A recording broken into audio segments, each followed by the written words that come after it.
So in the Rhone Valley, the red wines are often made of blends of different grape varieties. Yes. Can you explain a little a bit about why you do it? Why do you blend the grapes, and how do you see the perfect blend? Mm-hmm. You've got to go back about 2,000 years to work out why we are obliged in the southern Rhone Valley, compared with the north, to work with several grape varieties. Originally, there were no vines at all growing in the Rhone Valley, as in a lot of other areas in France. And when the Romans came and settled in towns around Avignon, the southern Rhone, along the Mediterranean, they needed wine, and therefore they came with their own varieties, which they had found in different areas, both from Spain, from the Middle East. And they experimented over a period of time. And unfortunately, perhaps for us, we could never find one single style of grape capable of producing a whole complete wine.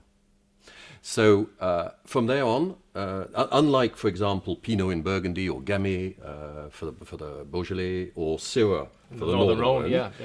There is no single variety in the south that makes a whole complete wine. Therefore, the major dominant one is going to be Grenache, which I would say is the skeleton. It is going to give you the structure of both generosity in alcohol, fat, some of the spices.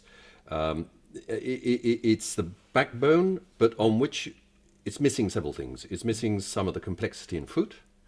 It's missing some of the complexity in acidity. And it has used to, less so now, but it was also quite fickle. It has varying production levels. Therefore, people over X number of 2,000 years, finally, have tried other varieties to complete this harmony. And the first ones you will find are Carignan and Mourvèdre, coming from Spain. Grenache itself came probably from Sardinia and then up through Spain and up to us.